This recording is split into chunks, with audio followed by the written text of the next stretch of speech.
एक छोटे से गांव में एक बिल्ला रहता था जिसका नाम मोटी था। मोटी बहुत प्यारा और चालाक था, लेकिन वह बहुत आलसी था।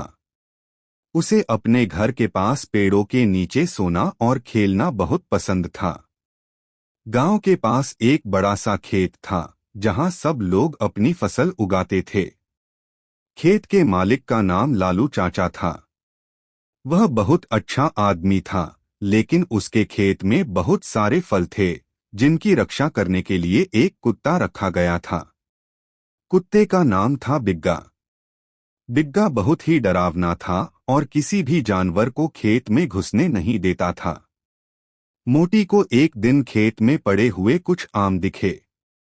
वह बहुत खुश हुआ और सोचा, अगर मैं इन आमों को चुपके से खा लूं तो मुझे कितनी मजा आएगी। लेकिन मोटी को बिग्गा का डर था, इसलिए वह सोचने लगा कैसे इन आमों तक पहुंचा जाए बिना बिग्गा को डराए। तभी मोटी को एक ख्याल आया।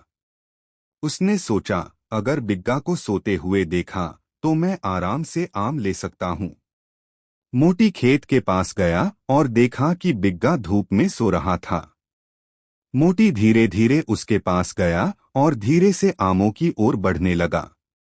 लेकिन तभी उसकी नाक में एक तेज खुशबू आई, वह आम की थी। मोटी ने सोचा, बस अब तो आम जरूर मिलेंगे।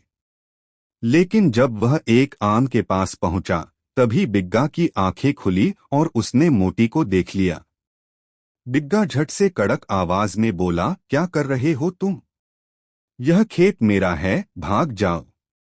मोटी घबराया नहीं। उसने झट से कहा, बिग्गा भाई, तुम तो बहुत प्यारे हो, न तुम डराते हो न हमसे लड़ते हो, मुझे तो तुमसे एक मदद चाहिए। बिग्गा थोड़ा चौंका और बोला, मदद? वह कैसे? मोटी बोला, मैंने सुना है कि तुम बहुत अच्छे गायक हो, क्या तुम थोड़ा गा सकते हो? मुझे और मेरे दोस्तों को तुम्हारी आवाज सुननी है। बिग्गा को बहुत अच्छा लगा और वह सोचने लगा, मुझे तो गाना पसंद है। उसने अपनी आवाज में गाना शुरू कर दिया। इस दौरान मोटी चुपके से आमों की ओर बढ़ा और उन्हें खा लिया। गाना खत्म होने के बाद बिग्गा ने देखा कि मोटी उसकी मदद से सारे आम खा चुका था।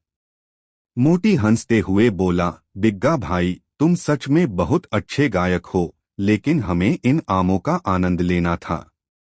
बिग्गा को समझ में आ गया कि मोटी ने उसे चतुराई से बेवकूफ बना लिया।